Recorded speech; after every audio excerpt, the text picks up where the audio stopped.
Have you ever looked out at the vast blue ocean and wondered what amazing creatures live deep beneath the waves? For millions of years, one animal has ruled these waters. It is a creature of immense power, incredible grace, and deep mystery. I'm talking, of course, about the shark. These animals have been swimming in our planet's oceans for over 400 million years. That's long before the dinosaurs ever walked the earth. They are true survivors, ancient mariners who have witnessed the world change in ways we can barely imagine. They are a vital part of the ocean's story, a living link to a prehistoric past that continues to fascinate and inspire us today. When many people hear the word shark, they might feel a little shiver of fear. Images from movies and stories often paint them as mindless eating machines, lurking in the dark, waiting to attack. But what if I told you that this picture is almost entirely wrong?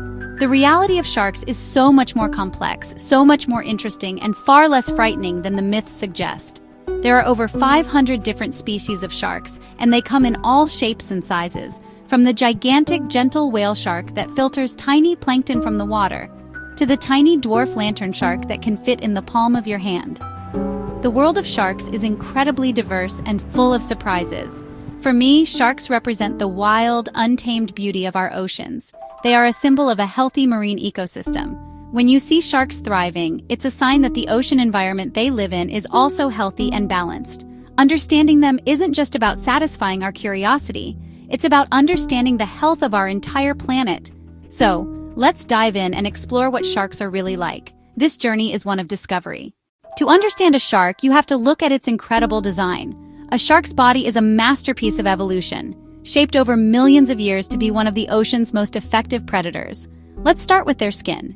It might look smooth from a distance, but up close it feels rough like sandpaper. That's because it's covered in tiny, tooth-like scales called dermal denticles. They protect the shark. They also reduce drag in the water, which lets sharks slice through the ocean with speed and efficiency, using less energy as they swim. Then there is the skeleton. Sharks don't have bones. Their skeleton is made of cartilage, the same flexible stuff in our ears and nose. That gives them a big advantage. Cartilage is much lighter than bone, helping sharks stay buoyant without a swim bladder. That lightness plus powerful muscles create strength and agility. They can make sharp, sudden turns and explosive bursts of speed, making them nimble and deadly hunters. Of course, we must talk about fins. Dorsal fin, tall and iconic, cutting the surface. Dorsal fin provides stability, like a boat keel. Caudal, tail, fin, large and powerful, propels the shark forward. Pectoral fins act like airplane wings, giving lift and precise steering. All fins work together so the shark navigates expertly underwater. And finally, their teeth. A shark's mouth is a conveyor belt of teeth, multiple rows. When a front tooth falls, another moves forward. A single shark can go through tens of thousands of teeth in its lifetime. Great white, serrated, triangular teeth for slicing. Their teeth are perfectly adapted to diet. While a shark's physical design is impressive, it's their array of super senses that makes them the ultimate ocean hunters. They can perceive their world in ways we barely comprehend. One of their most powerful senses is smell. A shark can detect a single drop of blood in an Olympic-sized swimming pool. Their nostrils, on the underside of the snout, are used only for smelling, not breathing. Water flows into the nostrils as they swim, passing over sensitive tissues that detect faint chemical trails, leading them to a potential meal from far away. But smell is just the beginning. Sharks also have an incredible sense of hearing. Sound travels faster and farther in water than in air. Sharks use low-frequency cues, like a struggling fish, to locate prey from hundreds of meters away.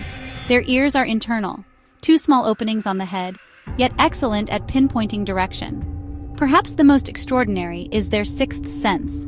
Sharks have jelly-filled pores on their snouts called the ampullae of Lorenzini. These organs detect faint electrical fields from muscle contractions, so even a fish buried under sand can be sensed. Its heartbeat or gill flutter. Electroreception is like a biological metal detector, making it nearly impossible for prey to hide. Even their sight is adapted to their world.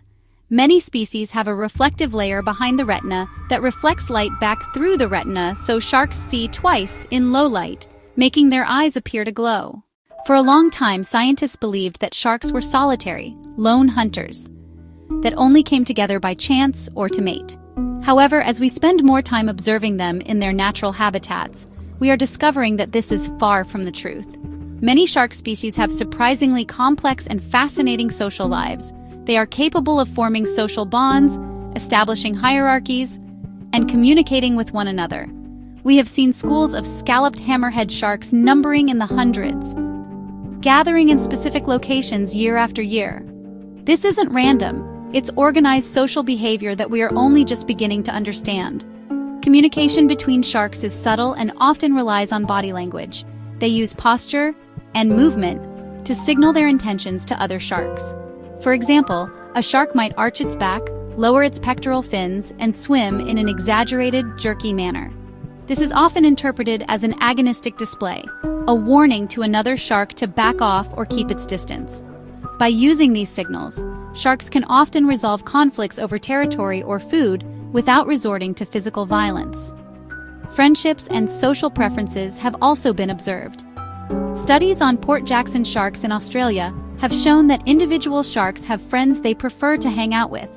Researchers found that certain sharks would consistently return to the same resting spots with the same individuals day after day, ignoring other sharks nearby. This suggests they are not just randomly aggregating but are actively choosing their social partners. Even hunting can be a group activity for some species. This level of social complexity challenges our old assumptions and shows that there is a lot more going on in a shark's mind than we ever gave them credit for. No animal on Earth has a worse public relations problem than the shark. For decades, blockbuster movies, sensational news reports, chilling novels have, programmed us to see sharks as vengeful, bloodthirsty monsters. That iconic Jaws theme makes people nervous about dipping toes in the water. But that's fiction. Sharks are not evil. They are not mindless killing machines. They're wild animals driven by instinct, shaped by millions of years of evolution, built to survive in the ocean, not terrorize beachgoers. One big myth: sharks constantly hunting humans. Not true. Over 500 shark species exist. Most pose no threat to people. Many are too small. Many live in the deep ocean and never meet people. Many eat tiny fish and invertebrates. Only a few large species are ever involved in incidents: great white, tiger shark, bull shark. Even those incidents are incredibly rare. You are more likely to be struck by lightning or injured by a falling coconut than bitten by a shark. Another myth: bleeding in the water means sharks will swarm from miles away. Sharks have an excellent sense of smell, but they're not especially attracted to human blood. Studies show they prefer fish blood, their natural food. Sharks are cautious and curious, not frenzied attackers. When a shark bites a human, it's often mistaken identity. A surfer on a board can look like a seal from below. Seals are prime prey for great whites. The idea sharks hold grudges or hunt people is Hollywood fantasy. Sharks lack human malice or revenge. Their brains are wired for survival. Find food, avoid danger, reproduce. An encounter is usually a mistake, an investigatory bite. Once they realize it's not typical prey, they usually let go and swim away.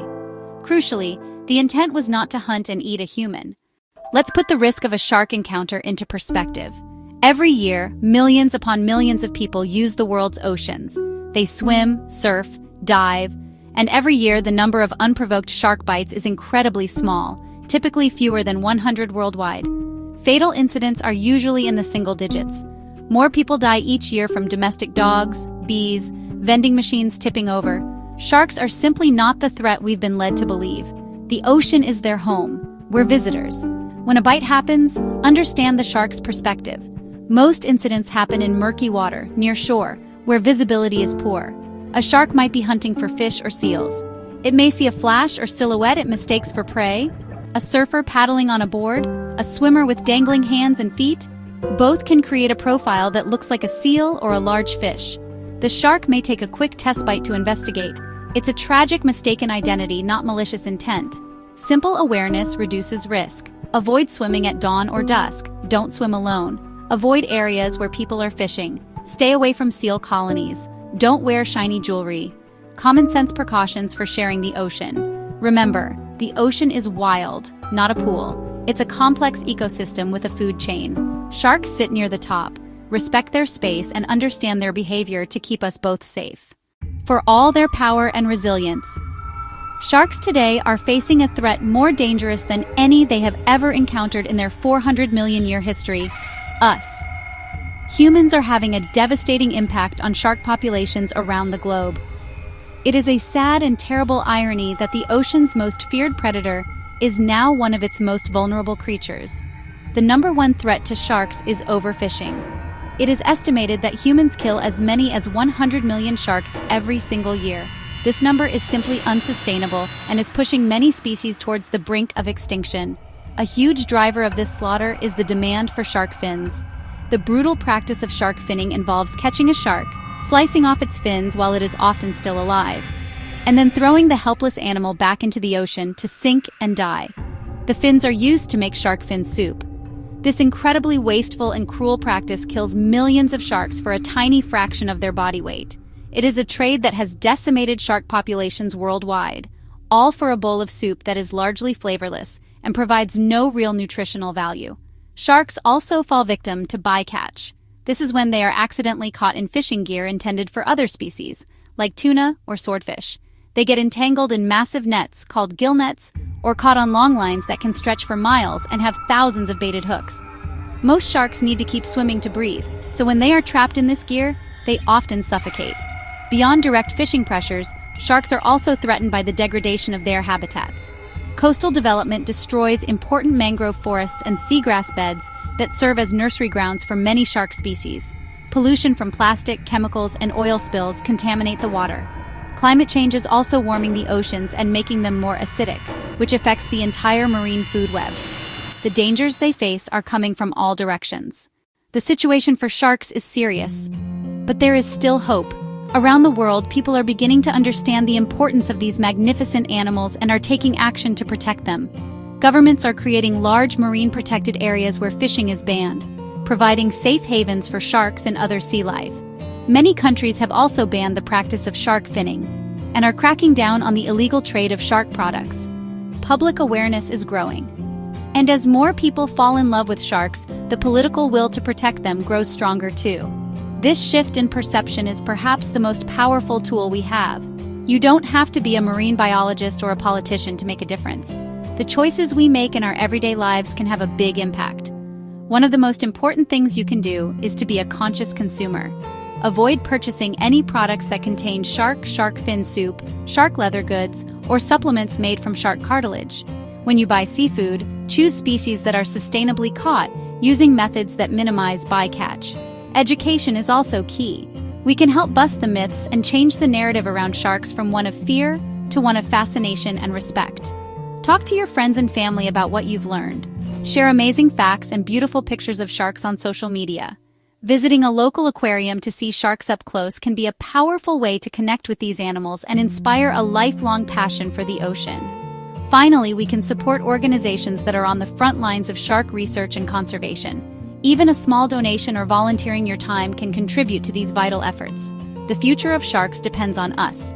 These ancient, incredible creatures have survived 5 mass extinctions. Let's make sure they survive the 6th with us.